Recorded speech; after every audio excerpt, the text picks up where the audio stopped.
Welcome to this public lecture, Building a Better Sickbay for Dr. McCoy, the design of a medical system for the International Space Station, which is the first event and indeed a prelude to the Humans in Space Challenges for Exploration course, which we're running over the next 3 days. It's really, I think, obvious at the moment that space is back on the agenda in many ways.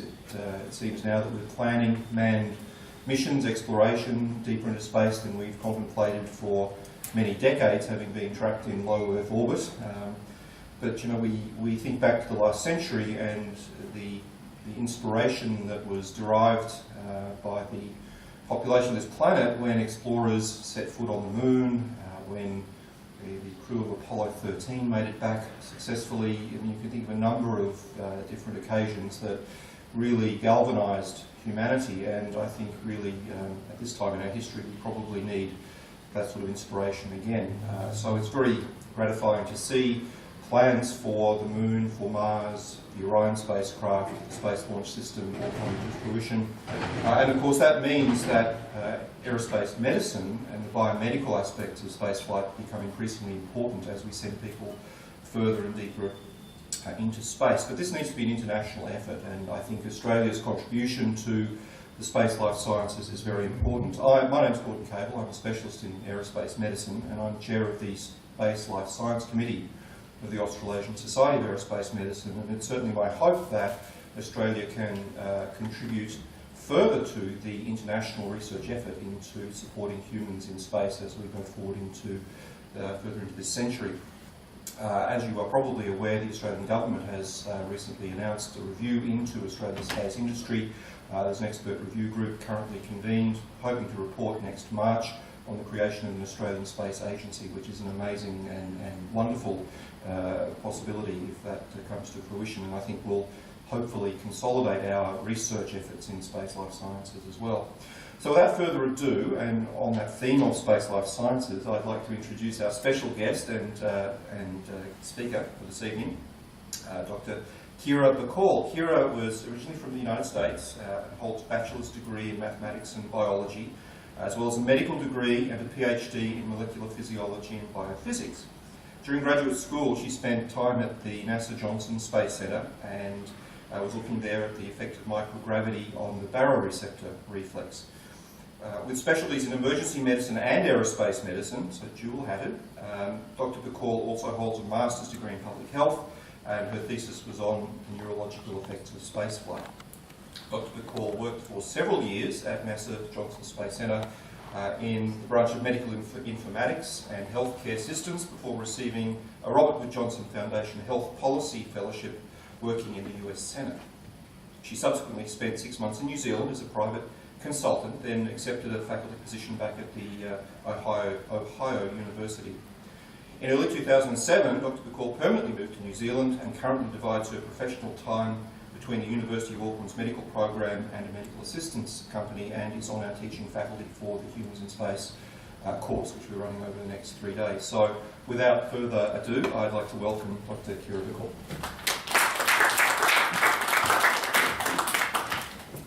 Thank you very much. I appreciate everybody's braving the elements and coming out tonight, and hopefully this will be as interactive as possible, because with an interesting topic and a small group, it's always nice to have the ability to field questions and talk about them. So I owe a great debt of thanks to Rick Berman for rebooting the Star Trek franchise that his mentor Gene Roddenberry originated, because now I can make cultural references like building a better sickbay for Dr. McCoy without unintentionally giving away more about my age than I'd like to.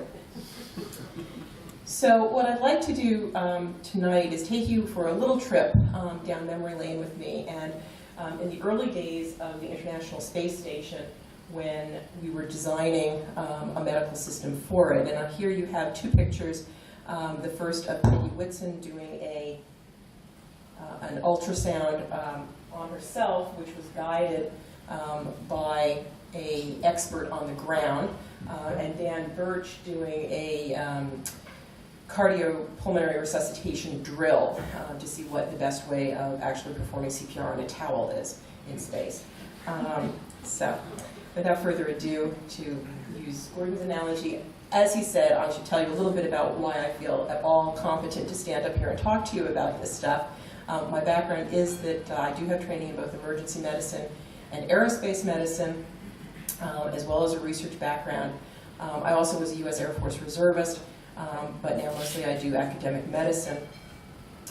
And I worked at this place. This is NASA Johnson Space Center. It's a somewhat old picture because the Saturn V is still out on display. And that was my little corner of the universe, which in the same building where the moon rocks were housed. And I was within the Directorate of Space and Life Sciences in the Office of Space Medicine and Healthcare Systems.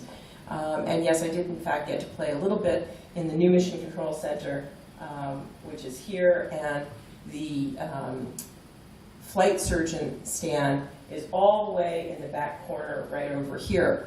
And of course we said, well, you know, hey, how come we have to be all the way in the back? And they said, oh, well, because you talk about, you know, private stuff, and so we have to, you know, put you in a private corner, which makes perfect sense until you realize that the back wall is the viewing for the public gallery. So, just saying. So if you're wondering what I actually did at NASA, I had a lot of fun. These are some of my Air Force colleagues who visited me in the lunar era, the Apollo era Mission Control Center, which after the new Mission Control Center was built this one had been decommissioned. They actually redid it in the style of the late 1960s, and now it's a National Historic Site. This is a picture of me playing in some of the mock-ups we had. This was a Soyuz mock-up. We did a lot with simulation and training. I got to go to the European Space Agency. And of course, no talk from anybody who ever worked at NASA would be complete without a talk about the Vomit Comet, which is the KC-135 that does the parabolic flights. So you have the microgravity interspersed with 2Gs. And I would like to point out that in this picture, I am the only one with the air sick bag still in my pocket. So you can draw your own conclusions. So my jobs there were really to make decisions about the medical system, what we had, what we needed, and how we got from point A to point B. And that, of course, involved in doing things like developing the techniques that we were going to use, teaching the astronauts how to do it, but generally speaking, playing with cool toys, and of course the previously mentioned KC-135. And so here's some of the members of my team doing all sorts of fun zero-G acrobatics. You will see again that I am the only one, the picture is taken while we're still in 1G. And there is a reason for that. Remember the air sick bag? Yeah. 40 parabolas of power puking is all I'll say on that topic. Yeah, not fun. The point that I'd like to talk with you about tonight, the issue I'd like to raise, is how you design a medical system. Because really, whether you're designing a medical system for the International Space Station, for an Antarctic research outpost, or indeed any kind of system, there are certain similarities. The first thing, obviously, to keep in mind is that depending upon where you're going, you're likely to need different kits. If you're going into the outback, you're going to anticipate and want to be prepared for different things than if you're going into the Amazon. And with our Anari colleagues here, of course, I had to mention the South Pole. It also will be different if you are going with a bunch of Girl Guides or a group from Elder Hostel in terms of what you're expecting to see in terms of medical conditions, right? You know, you might expect to see chickenpox in one group, but zoster in the other for those physicians in the room. And then it's also true that perhaps one of the most important features when you design any system is what your level of acceptable risk is. I have 4 small children. I was recently a chaperone on a primary school field trip, and let me tell you, the risk acceptance there is very low. And so if you just once end up with a child in your care walking into a door, you are never again asked to be a chaperone. Wasn't my fault. However, I swear I turned my back for 1 second. Anyway, he's still friends with my daughter, it's okay. However, if you are sponsoring or the medical supervisor for extreme games, if you don't have bumps and bruises, then the guys are all comatose. You're doing something wrong because these are participants who are adrenaline junkies, and broken bones are pretty much a norm for extreme games. So your medical system design, therefore, needs to be based on what both you expect to see, but also what you're willing to accept. If we talk about the space environment, obviously one of the major differences between aerospace medicine and other forms of medicine is that you have healthy people going into a very unhealthy environment. And the goal of our medical systems is hopefully to keep them as healthy as possible. So I'm sure that nobody in this room is going to be too wildly surprised by the things on this slide that define the space environment, but let me just go through it for the sake of argument. So this is Tom Marshburn, one of the physician astronauts, and he's not normally quite so dorky looking because he has a radiation meter on his forehead. So he's doing that because obviously the radiation environment, even in a low Earth orbit environment like the International Space Station, is quite different than what we experience on Earth, where we're protected by the Van Allen belts, the atmosphere, and so on. The low Earth orbit astronauts on the ISS don't have to worry so much about the galactic cosmic radiation, but they do have to worry about the trapped particles as well as solar flares and solar particle events. Microgravity, obviously, Marsha Ivan's hair tells the story. And that has a wide variety of physiological effects on virtually every organ system that we deal with. The circadian cues are similarly affected. Here's somebody sleeping in one of the sleep stations on the ISS. And depending upon your point of view, you either have no circadian cues or you have way too many based on your orbiting the Earth pattern. And then, as a nod to Gordon's upcoming talk on decompression sickness, we also should talk about the risk of dysbarism, where you are moving from the habitat pressurized level to that of the space suit, whether one of the NASA EMUs or the Russian Orlan, and back again. And of course, anytime you have a pressure change, you have the risk for DCS. Now, the other thing that most people don't seem to appreciate is that their perception is that the astronaut population is so healthy that nothing ever goes wrong with them. And in reality, within the American program alone, just during the shuttle era, there were over 200 medical events. Some of these were in-flight, some of these were ground-based, but they all took place among the active astronaut corps. So these were all people who were on the list, could be assigned to a flight at any moment. On that note, does anybody want to guess what the average age of the American astronaut corps is? 40. Going on. 50. 50. 35. 35. Sorry? 55. 55. It was about 47 when I was there. Why? Why so high? Training. Sir? They're waiting for their turn. Waiting for their turn. Listen, absolutely. Absolutely. Waiting for your turn once you are an astronaut is a significant issue. But the 47 actually takes into account even the people who haven't been assigned and who are the newbies. Well, it's only that the multiple degrees of experience that you need to be useful in the space station. Precisely. This is a second career for most people. You know, they've either had a successful university, a research career, a successful career in the military, and then, as you say, on top of that, you have to actually wait to be assigned to a mission, train for it, go on it, and so on. So yeah, so this is an older cohort, and as those of us who have passed our 40th or 45th year can attest, there are some things that, you know, after a certain point, you just can't fight. And so we are dealing with illnesses, chronic diseases that are not going to go away just because they happen to be in microgravity. So injuries and illnesses will occur in space. They have occurred.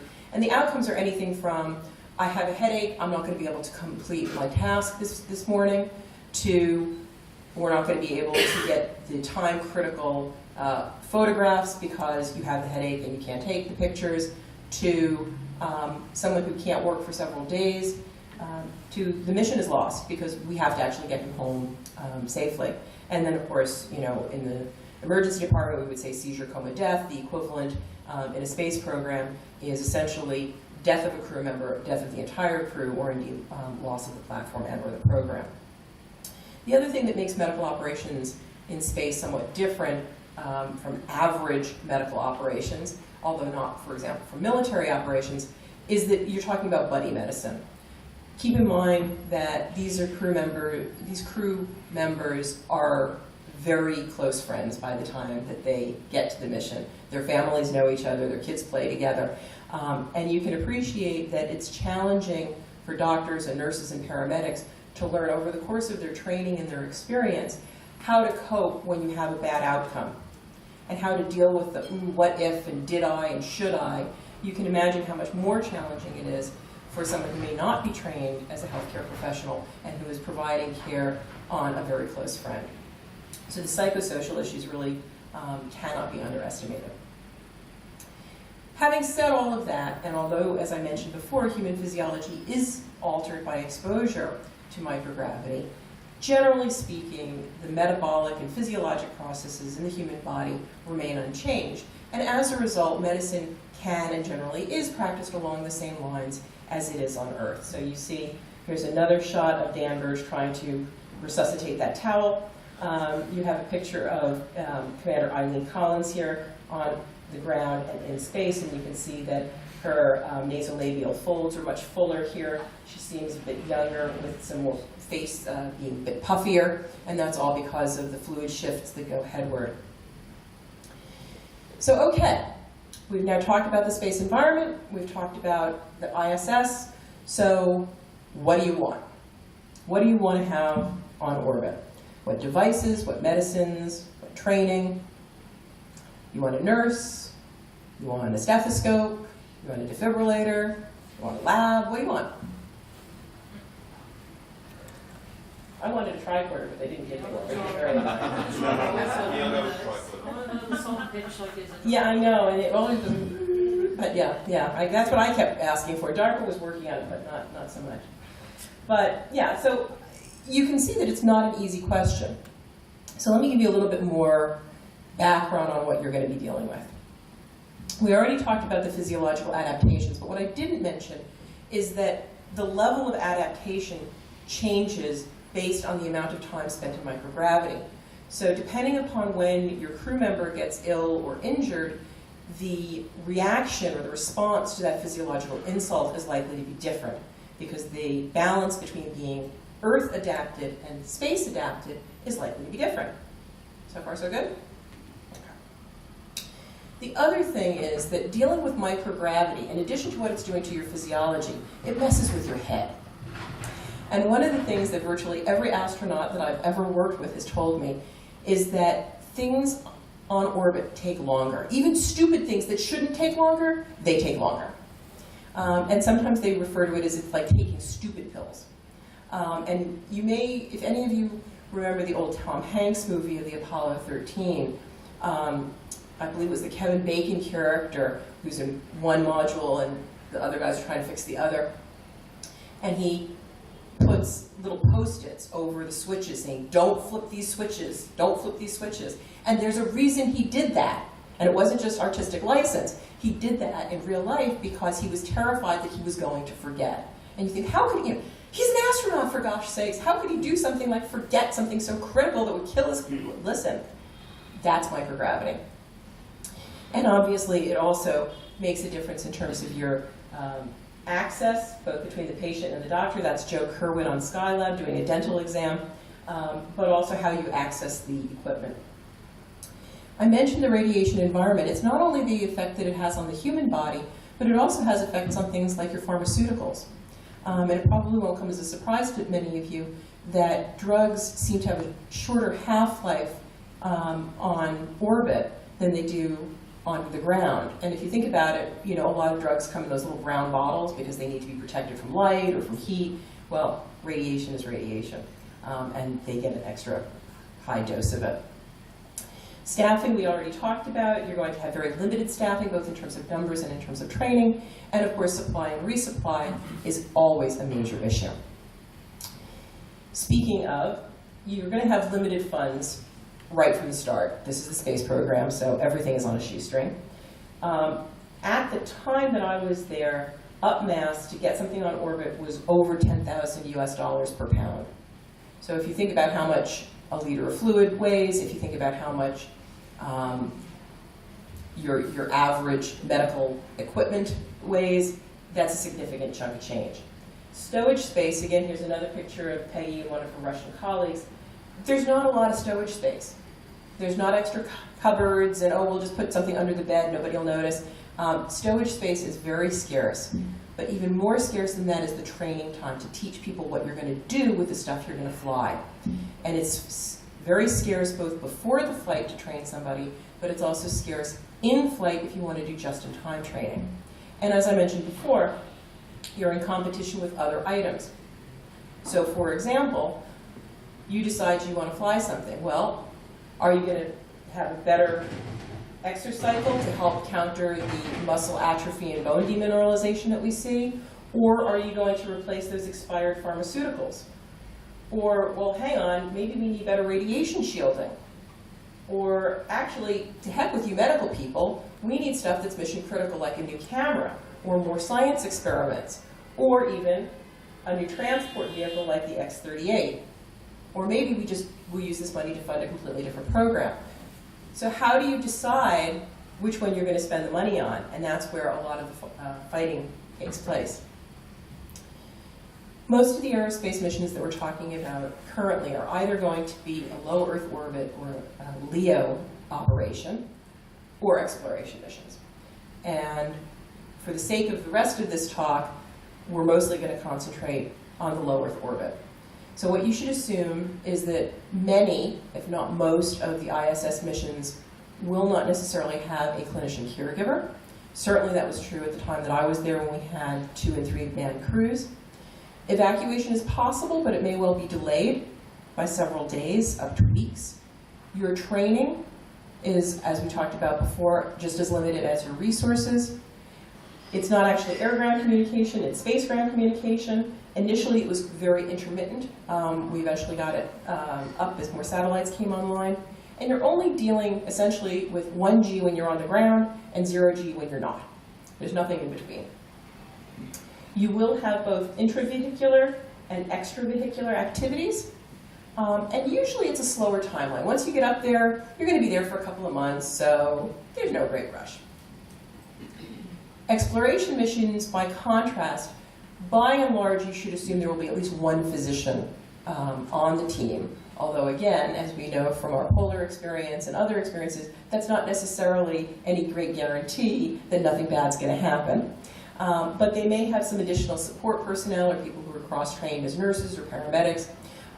You can even have 2 doctors if you want, but keep in mind that has implications for what the rest of your crew are going to do. I think we can assume that exploration missions, Moon, Mars, and beyond, will, at least for part of that time, have unavailable evacuation. So something bad happens, you're on your own, folks.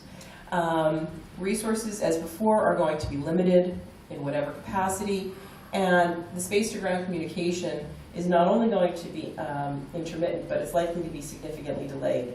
So depending, for example, on orbital mechanics, where we are relative to Mars when an issue occurs, it could be a 45-minute round trip for voice communication. So that's a, Houston, we have a problem. Well, okay, let's go get something to drink. We'll come back in 45 minutes to listen to what they say. It will have variable gravity because in addition to the 1G and the 0G, you're going to be on whatever extraterrestrial, bless you, body you're on. And because of that, with the ground-based operations, that brings in new risks that your medical system is going to need.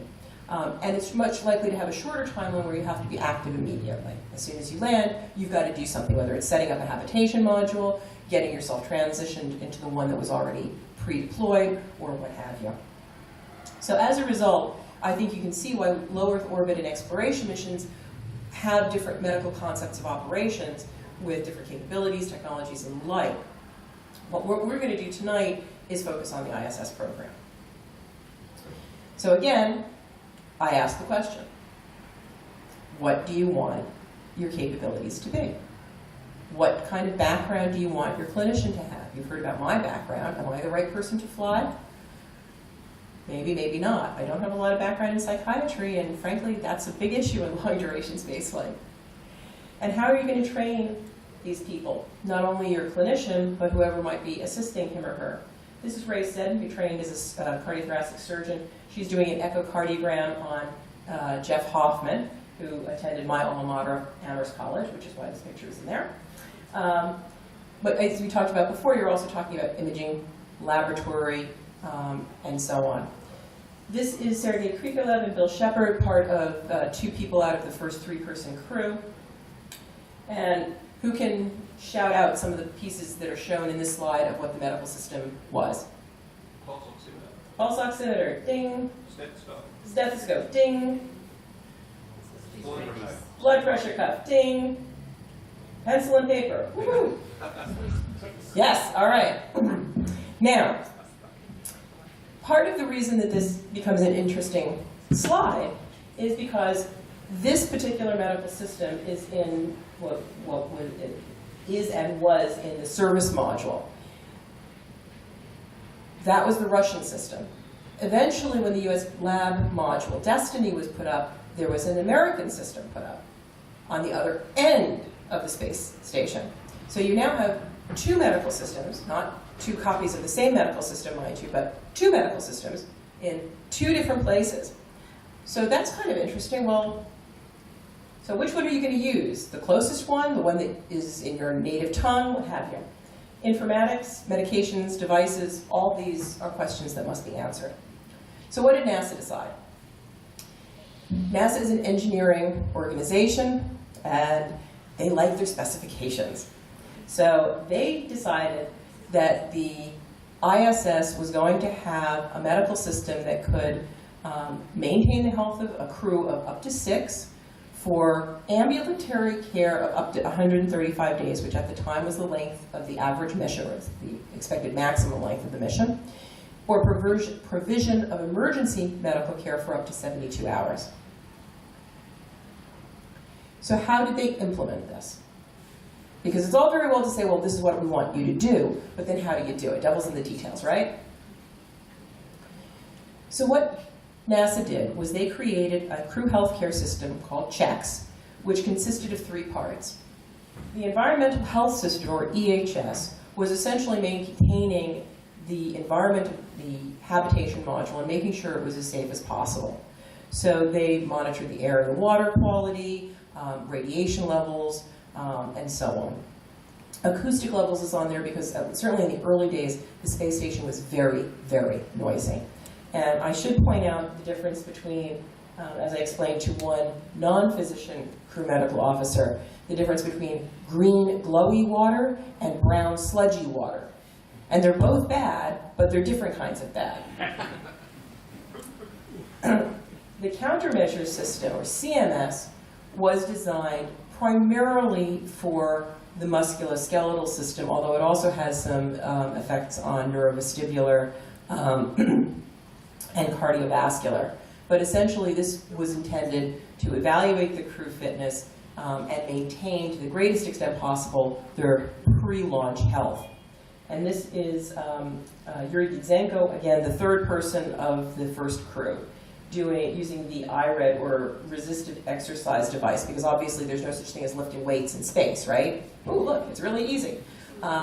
So if anybody knows like what a Bowflex is, or bungee cord, that kind of resistive device is what was created at a cost of zillions of dollars. Why they didn't just buy a Bowflex, don't ask me. Could have gotten a product placement. Anyway, and then finally, the part that I was dealing with was what was called the HMS, or Health Maintenance System. And this was the part that was supposed to essentially treat illnesses and injuries. So when something goes wrong, you pull out the HMS. And that was everything from we need to treat a cardiac arrest to I've got a headache, does anybody have an aspirin? So along those lines, we divided medical issues into 3 categories.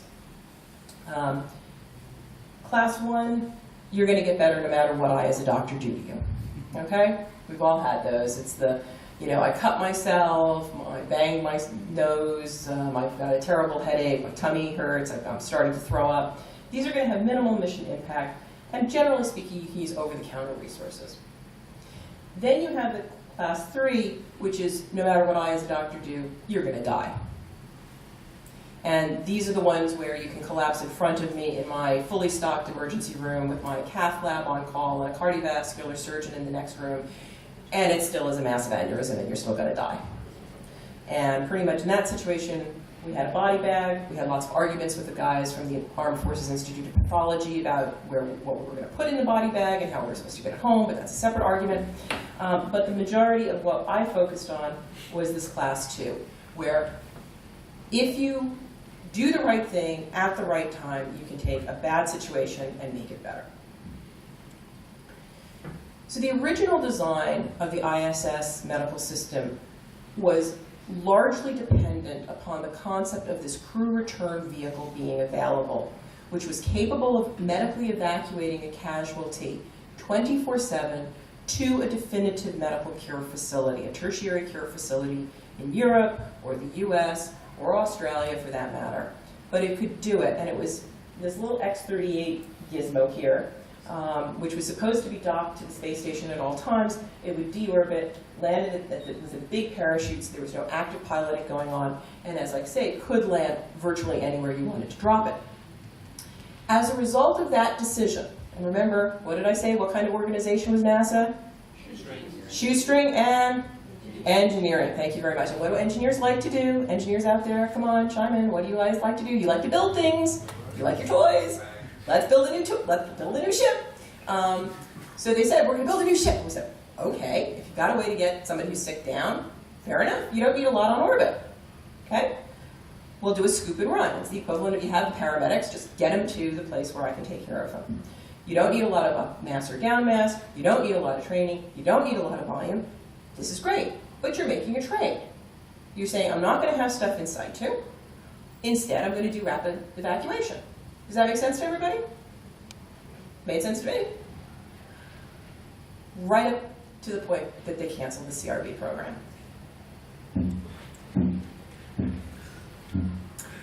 And then we had a problem. And then the shuttle fleet was grounded. So we were sort of in the worst possible situation because we didn't have the rapid evacuation. We couldn't treat to orbit, treat to resolution on orbit, but we also couldn't return to Earth. So that sucked. And we had people up there at this time. So it wasn't this little sort of thought process, well, let's debate this some more, and then no, we had people up there. So now some of you may be saying, well, hang on. Okay, they canceled the X-38, but you've got a Soyuz. Why can't you just come down in the Soyuz? The Soyuz has been used for decades. It's a very, very reliable space-to-ground transport system, and it is. But it's a transport system. It's not an ambulance. I won't go through all of the limitations, but let me just say that if you are suffering from a heart attack or you've just massively injured yourself and you're having internal bleeding, normally on Earth, I wouldn't put you in a very confined space without adequate resources, caregivers, subject you to a prolonged evacuation, which ends with a 30G impact if you're lucky, and then, congratulations, you're in the middle of Kazakhstan. I don't want letters. I'm sure it's a lovely place. But I'm just saying, I wouldn't necessarily want to be severely ill in the middle of the steppes of Kazakhstan. I don't think many Kazakhis want to be very sick in the middle of Kazakhstan. So while Soyuz has a lot of good factors, it is not going to suit the majority of on-orbit issues. So why do I say that it's not an ambulance? Well, these are two of the three people who fit in a Soyuz. The guy in the middle is driving. So I'm sitting over here shoulder to shoulder with this guy. There's my patient. And there's no ventilator, so of course I'm bagging him. Right across the guy who's trying to drive. So that's problematic. Remember that impact force I told you about? Yeah. 30 Gs. If you have a retinal detachment, so your eye, back of your eye starting to peel off, do you really want to go, on a roller coaster and land like that?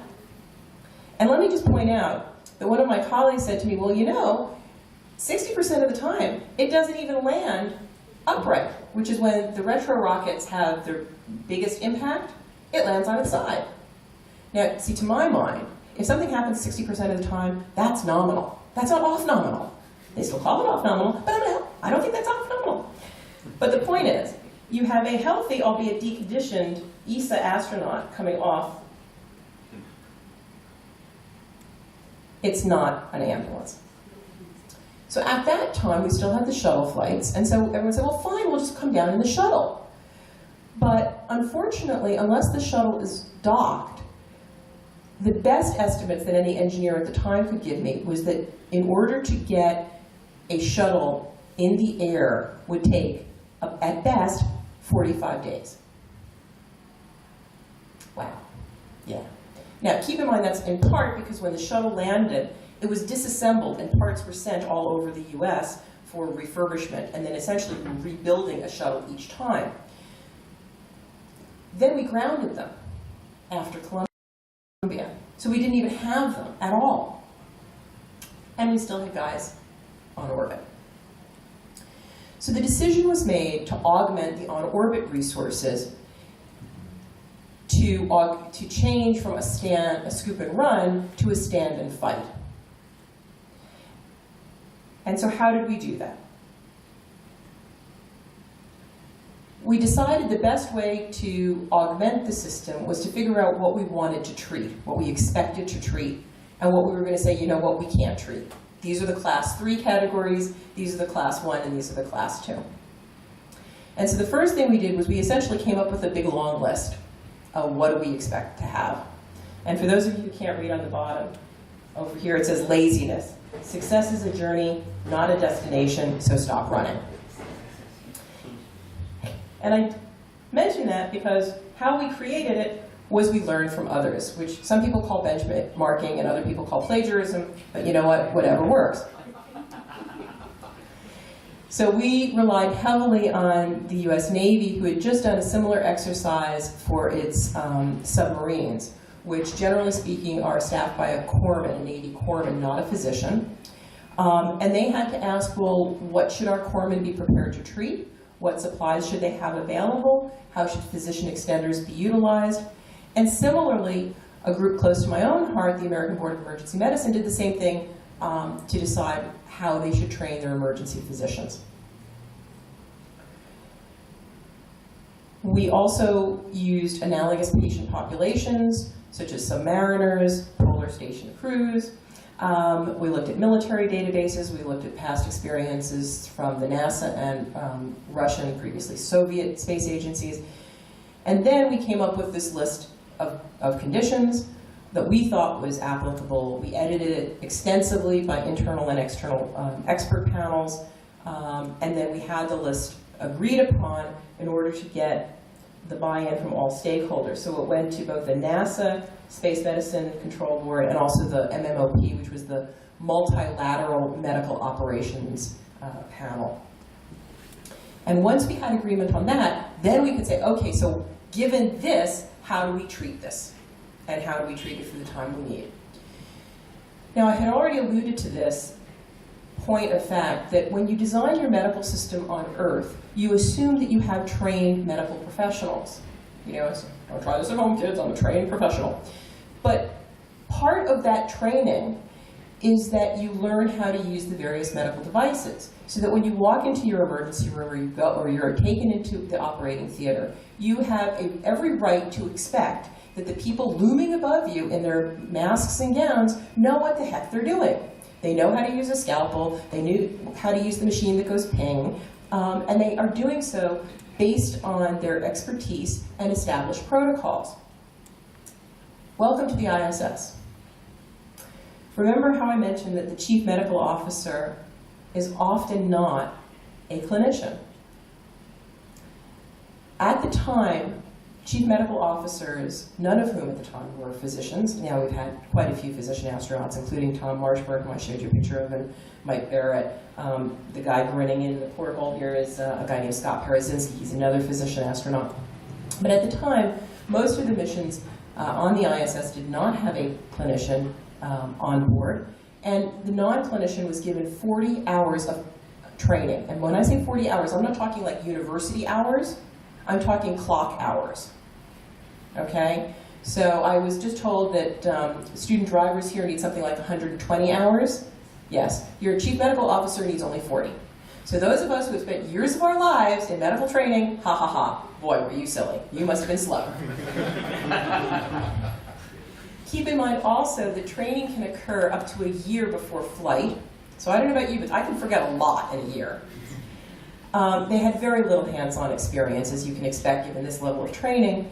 And as a result, and through no fault of their own, minimal clinical judgment, which meant they had limited ability to interpret observations, results, or findings. So remember that intermittent space-ground communication we talked about? That's when that becomes really important.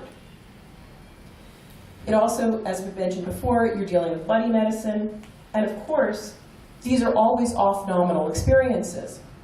So generally speaking, all of this training is given a secondary role compared to the mission tasks, which are, of course, the primary point. So for medical devices, as I was just saying, in a terrestrial situation, we assume you know how to use a stethoscope before you graduate and are turned loose on patients without supervision. ISS paradigm, no, they don't actually. They remember, their 40 hours started with, this is Mr. Stethoscope. And it ended with, and that's how you resuscitate someone whose heart has stopped. So as a result, we felt that to augment the onboard resources, it would be a smart thing to do to modify the equipment to compensate for the caregiver's lack of knowledge.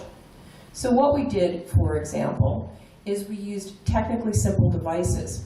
So instead of flying, as they were doing, a standard ET tube, apologies for those of you who are not medical people, but instead of flying the kind of breathing tube that an anesthesiologist would use and McGill forceps, we switched to an intubating laryngeal mask airway, which you can train literally anybody of any background, from janitors even to astronauts, and I'll tell them again, you can tell them I said that, in literally minutes. It is a stick it in and push it in, and it works, and it's brilliant. So we transitioned that out, and that was the brainchild of one of my colleagues who was his background was in respiratory therapy.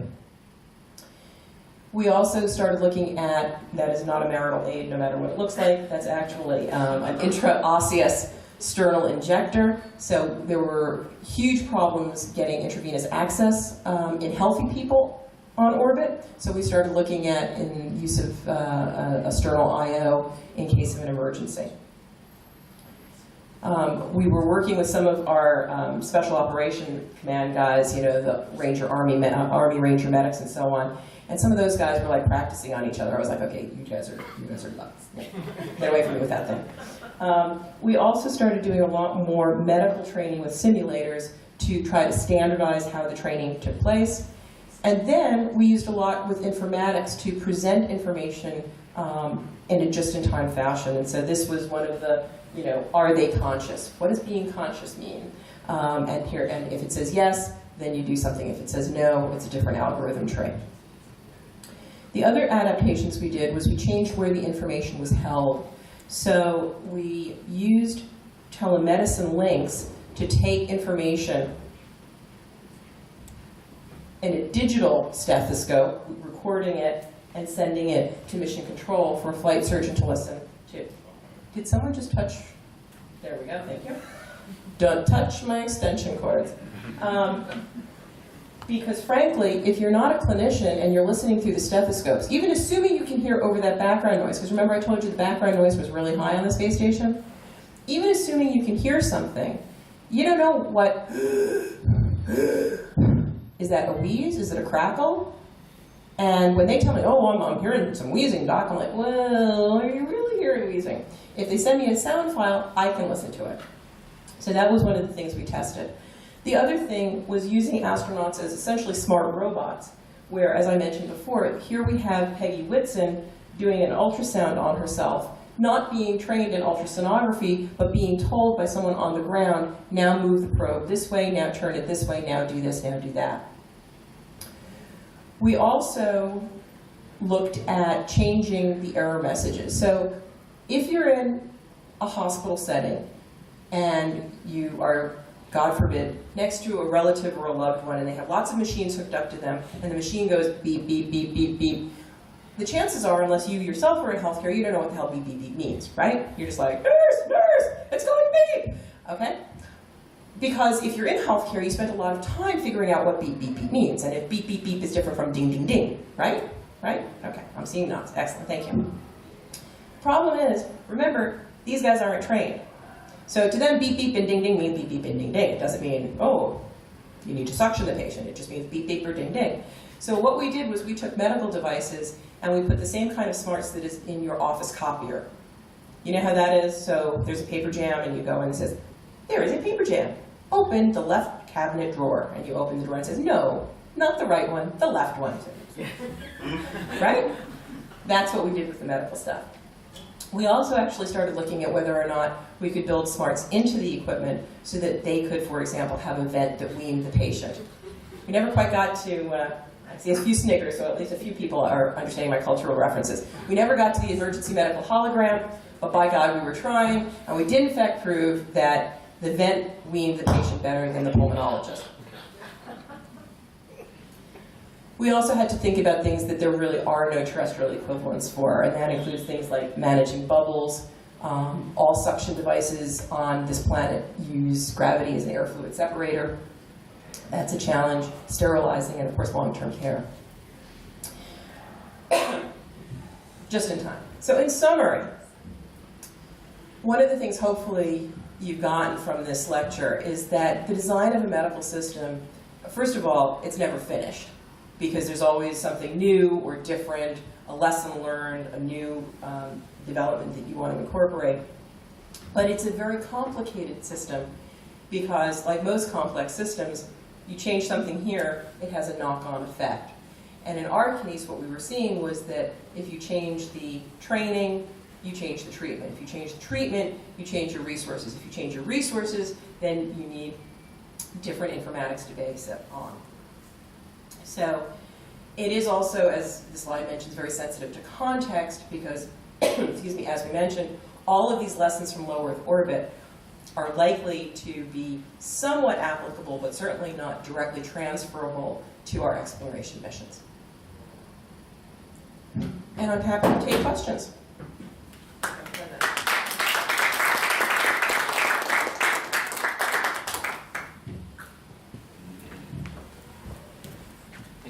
I'll kick off the questions. Kira, thank you so much. That's fascinating. I just had a question about cannulation on orbit in microgravity. You mentioned the use of intraosseous devices and sternal application of those.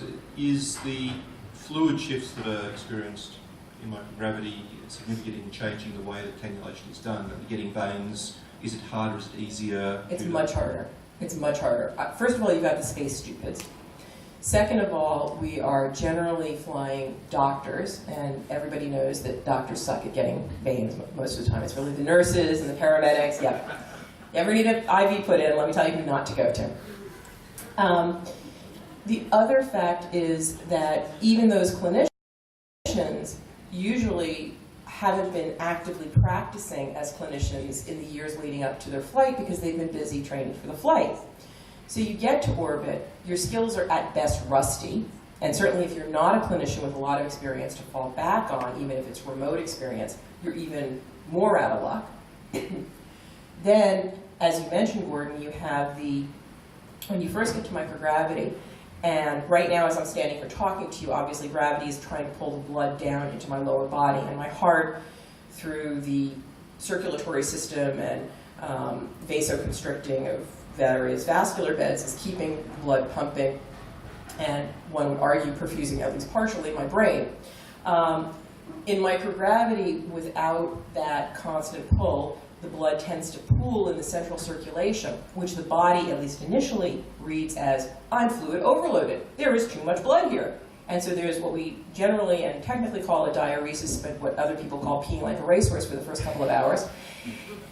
And then you are starting to equilibrate to space normal, which is fine while you're in space. You don't need all that extra volume. You're not pumping against gravity.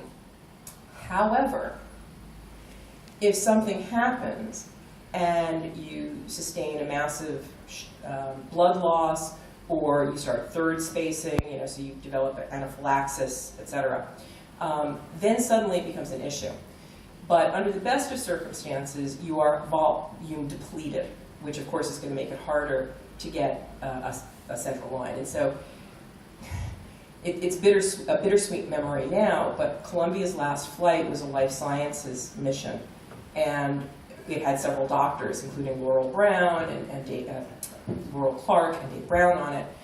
And part of the reason that we had all the doctors on it was because they were doing all this life sciences stuff. And you'll notice later in the mission, they started wearing long sleeves to cover up all of the bruises where they were trying to get blood from each other for the experiments, and they had to stick each other like 40 times. So yeah, it's a big deal. Now nobody's suggesting that we're using sternal IOs for experimental blood draws, unless we start flying Army Rangers, but we'll see.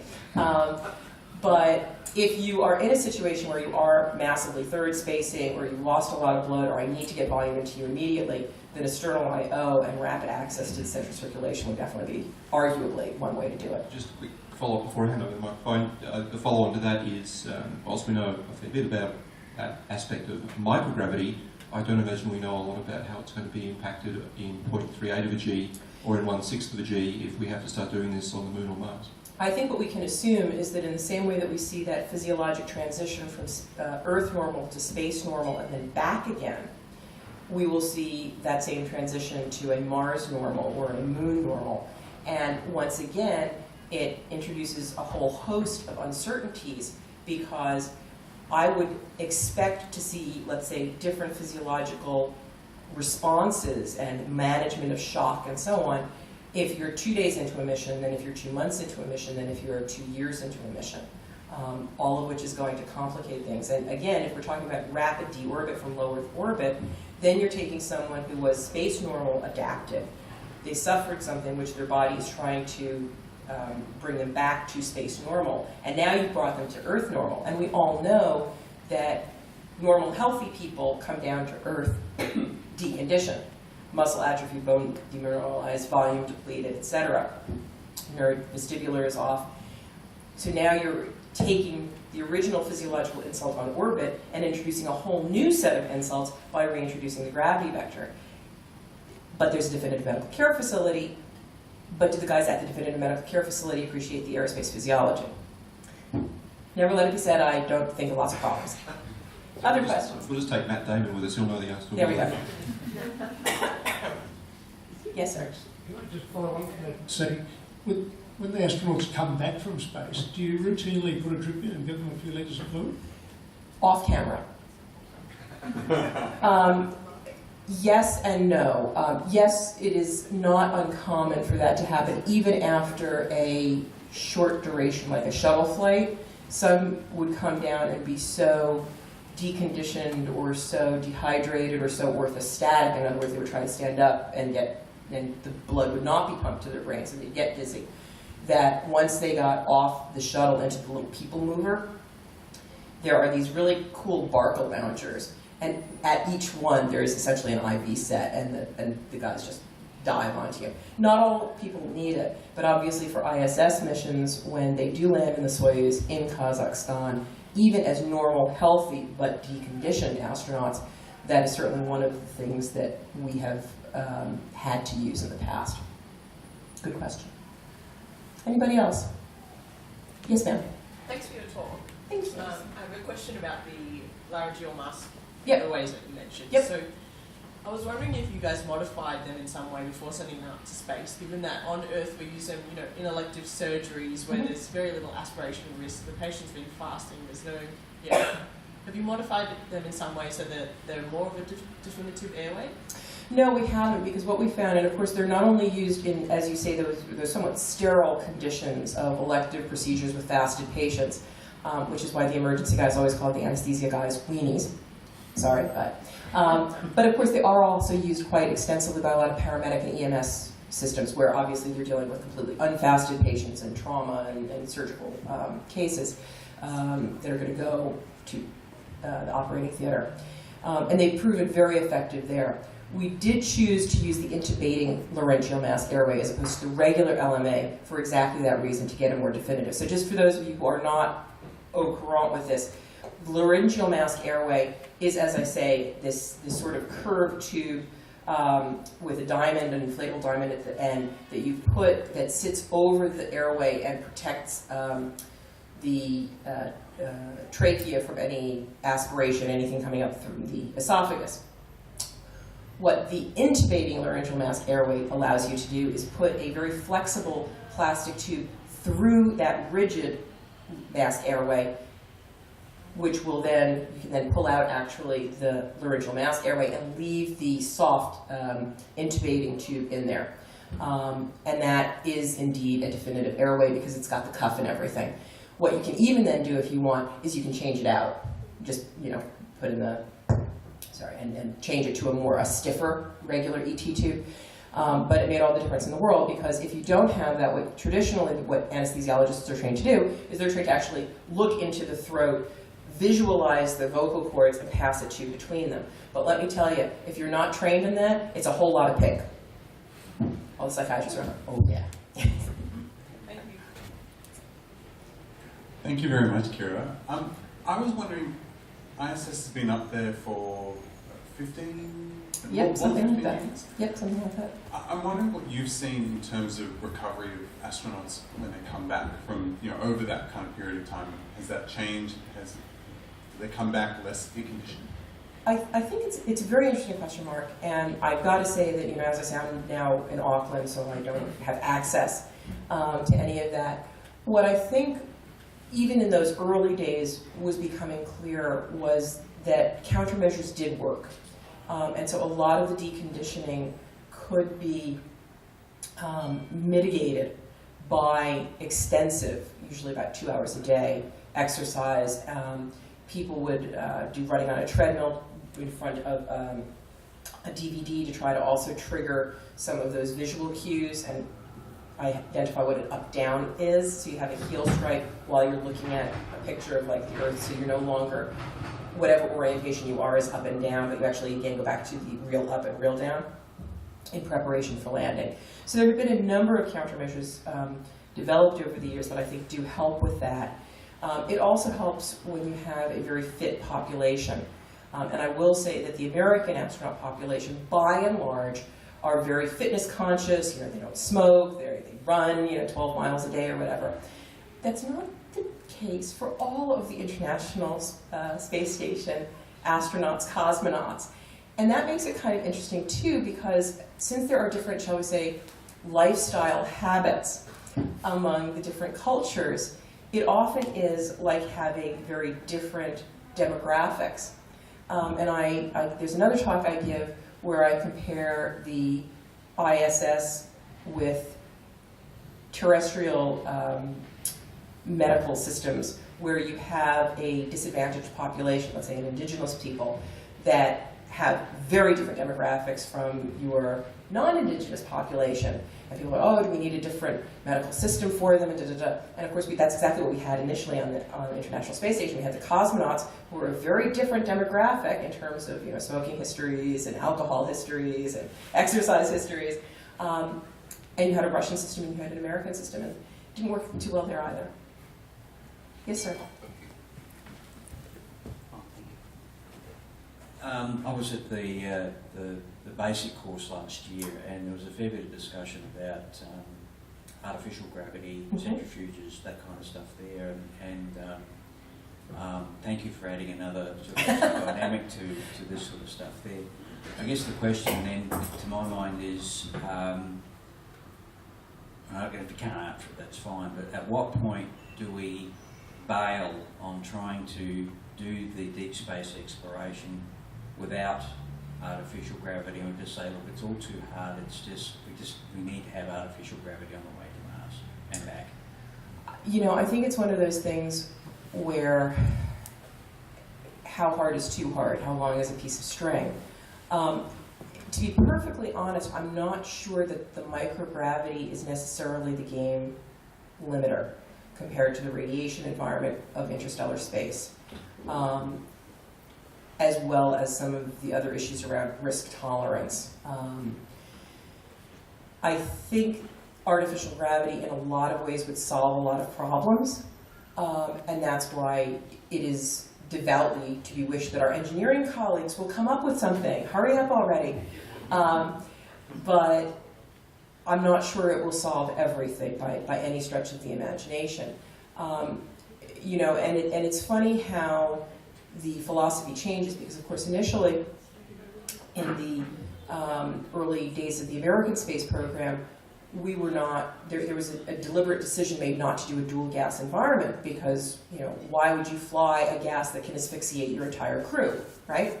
We'll just have an oxygen. And then Apollo 1 happened.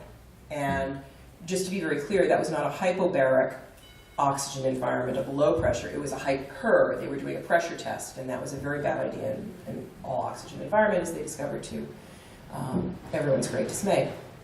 So now we routinely fly in a dual gas dual gas sea level environment, and we think nothing of it. So it may be that, you know, a generation on, we have a dual gas sea level pressure environment with artificial gravity, but there will be a different big problem. Kira, the spaceborne sickbay provides a whole different level of yuck to biohazards. I'm just wondering how, in a medical emergency, in resuscitations or other medical procedures, Yes. one manages bloodborne problems, contamination, any body fluid you want to care to mention. Well, I can attest from my own personal experience that vomiting in zero gravity is really unpleasant. Yeah, I imagine bleeding is as well. And bleeding, you know, I suppose it depends on your factor of yuck. Is it blood or vomit or stool, or, you know, everyone has their own personal, oh my God, I can't believe I have to touch that. I think in all of those situations, it does pose a completely different dynamic. I mean, aspiration in microgravity is likely to follow a very different path than aspiration in 1G. And the way to try to improve it is going to have to be different, because there's no such thing as a recovery position, right? You know, you have somebody that you think is going to aspirate when you're out in the field. What do? You put them in a recovery position, right, on their sides. That if they aspirate, where does it go? It drains out. It doesn't drain in microgravity. But at the same time, remember I mentioned that suction is a huge problem, because when you use suction in a medical setting, you want the suction, if you think about it from your dentist office, you're sucking something out, you're going to get fluid with that. All of the suction systems, fluid drops by gravity and the air goes past. It won't happen like that. So that was one of the things that they were working on, because even to deal with the yuck factor, you have to have something. So is it just going to be absorbance stuff? Is it going to be a question of using the ILM-8 right away to try to secure that airway? And if you're going to do that, you better fly paralytics, because at the time we were talking about the ILM-8, we didn't have proper sedation or paralytics, so the only hope was that we had to wait until they were so obtunded we could actually, their gag reflex was essentially negated and we could get a tube in, which is, again, I think we would all agree, not the best standard of medical care. So, and then, you know, again, bleeding, it depends. If you're talking about venous bleeding, of course, it tends to just well at the skin. If it's arterial, it's often a lot prettier. But that's true in a 1G field as well. Thanks. We have one other question. Jeff first, and then I think John. Yeah. Sure, thank you. Great talk. Numbers of people who've been returned for a medical reason earlier, or has it been none? Or Oh, no. It's definitely not none. So the question was, how many people have returned to Earth from a space mission for medical reasons? earlier? And earlier than scheduled. So a premature return to Earth. The answer is it's really hard to answer that, because as you can appreciate, the answer is shrouded deliberately in a lot of cases for PR purposes, for privacy concerns. But I think most people would agree that there have been people there have been missions that have been curtailed earlier, crew changes that took place on an accelerated timeline, particularly in the long-duration Soviet era, because we have a lot of experience with that. I would also say that most astronauts and cosmonauts can tell you a lot of near misses, where they were getting the Soyuz ready and he passed the kidney stone, where the guy had such a bad anaphylactoid rash that they were going to deorbit, but there was a doctor on board. That time the commander said, okay, you tell me what to do, and I won't pull the plug just now. So, you know, from the purposes of medical system design, I think we learn as much from the near misses as we do from the actual deorbits. And that's why it's so important to try to get all of that information. But particularly when mental health issues are involved, and with the Antarctic, you can appreciate how widespread that is, and it's the same thing with long duration space flight. It's very difficult to parse things out because not unreasonably people are very closed-mouthed about it. Sir. Thank you very much, Kira, for your talk. It's been fantastic. I'm looking forward to hearing more from you in the next few days. My question is about medical tricorder, since you mentioned it. As we're all aware, the last 5 years has been a boom in connected technology and miniaturisation, and we now have smartphones which can do incredible things. Yep. But in the medical industry, we're now seeing portable and accurate ultrasound machines can do good diagnostic scans. Yep. There's even been competitions in private industry to develop a tricorder, but what's the official word on it? I'm afraid I can't answer that because, you know, now I'm mostly a mummy in Auckland as opposed to someone playing with the tricorders and all the rest of the cool toys. What I will tell you is that you're quite right, and the advances that have happened in the last few years are such that what started out as a joke on the slide is, I think, rapidly becoming the reality. Certainly just the informatics that are available now as an over-the-counter app that people use when they go camping or what have you, that can walk you through. I mean, remind me later on, if you're still around, I'll show you the algorithm slide we made to try to walk somebody through just the initial triage of an unconscious. Are they choking? Is it anaphylaxis? And the enormous, you know, the decision tree upon decision tree upon decision tree, and then how do you present the information and how do you do it in a user-friendly fashion. I have a whole new appreciation for coders and app designers. But as you point out, the private market is driving this forward at such a rapid pace that I anticipate something like this in the not too distant future. Again, it's not as important terrestrially because people have gone through such training that I don't really need a tricorder to let me know when someone is in respiratory distress. I walk into the room and my gestalt is, oh my God, get some oxygen on this guy. But for military operations, polar operations, space operations, it's an absolute must. Was there a question in the... Yes. Just sort of a follow-up question to that one. It basically relates to the challenges for having, with respect to the preferred option would be to have a flight surgeon who can provide that advice, that kind of stuff there. And I'm just wondering how much competition that poor flight surgeon's getting from Dr. Google. I suspect that, you know, I will say that all of us in medicine, and I suspect this is true of colleagues in law and other fields, that people are relying very heavily on Dr. Google these days. And I will say that, you know, astronauts on the space station have access to, you know, internet as well. And they are a very, very bright, very articulate, and very opinionated group. The tension that was documented in Apollo 13 was not made up. And there's a variety of reasons for that, which we can discuss offline if you're interested. But yeah, I think that in this day and age, it's very important to be able to articulate your treatment plan and explain it to an informed consumer. On the International Space Station, that's actually quite challenging because you have our different member nations, many of whom have a very different approach to how medical information is shared. So for example, when I did my aerospace residency training, I did it with a Japanese colleague from what was then NASDA, now JAXA, the Japanese Space Agency.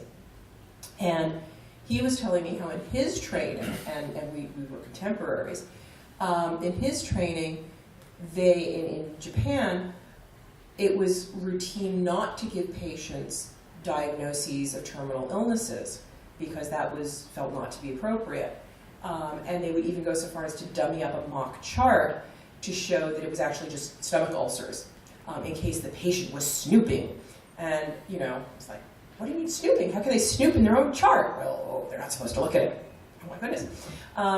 So you have all these different sort of approaches, and then when you have the doctors on the multilateral medical operations panel from all these different cultures, medical cultures, as well as professions, you can just imagine. I mean, you know, when I tried to develop a treatment protocol for abdominal pain, it was a bloodbath. You know, we had the Japanese gastroenterologist, we had the American emergency physician, we had the Canadian surgeon, you know, we had the Canadian was a general practitioner, and I think the Russian was the surgeon. And, you know, they all do it differently, and they're trained to do it differently, and they're supposed to do it differently. But how do you write a single protocol under those conditions? So, yeah, very challenging. Ford offers 10 opinions. At least. Yes. Hi Kira, thanks very much for your talk, and it sounds like an app like that could pretty much replace the doctor from what it sounds like. Listen, we did with the ventilator, right? So, you know. I have a question relating to something that you said earlier, which I hope isn't too morbid. You mentioned that in the Category 3 presentations, that the solution is body bag and then return to Earth. Has there ever been any discussion as to, or any situations, I guess, where there's been the dilemma as to should we leave them in space? Well, thank heavens, thus far, we haven't had a death on orbit or on a space mission. And so it's all been theoretical discussions. I will say that, kind of like the previous question around premature aborting of missions or premature return homes, it's not widely publicized because it's not something that people like to talk about or that the PR office is happy for us to discuss. Having said that, it would depend a lot on the circumstance. The arguments for bringing bodies back are A, the post-mortem. Why did they die? How did they die? Could something have been done differently? The information we would learn, even if it's a micrometeorite through the faceplate during an EVA, which, you know, continues through the head, is completely non-survivable, but it would be, arguably, there would be information to be gleaned from what happened. There is the closure for the family of having their loved one brought home for a proper farewelling. There is, even if you're talking about, you know, could we bury them on Mars, because that would be a much harder thing to bring it back than just deorbiting from a low Earth orbit platform. There's the argument of now you're contaminating the pristine Martian soil and microculture and, you know, microorganisms with this foreign material. So certainly lots of the research scientists would pull their hair out and jump up and down and scream and shout. And, you know, again, even if you think of the coffin scene in this Star Trek, was it 2 where he died? It was a powered vehicle that took it into the sun. You can't just kind of push it out of the space station or it'll start orbiting the space station. And, you know, let's talk about buddy medicine itself. I'm not even going to pick it up this time. You know, oh, there's Bob again. Oh, there, yeah. So there is the issue. Again, not to be too morbid or macabre, the flip side of that is, well, what do you do with them until you come home? And even if it's a, you know, we're going to pack up and come home quickly, it's not like, you know, you're not transporting down. You are still having to pack up the station and pack up whatever the vehicle is, etc. So where would you stow him? Would you stow him, you know, in the shuttle? We were talking about, well, would you put him in the payload bay? Would you bring him back into the habitation module? If he or she died in the habitation module, would you put him out in the airlock? You know, not all the shuttles had airlocks fitted, etc. So I would say that there has been a lot of conversations about it without any definitive decisions, in part because it will be quite context specific.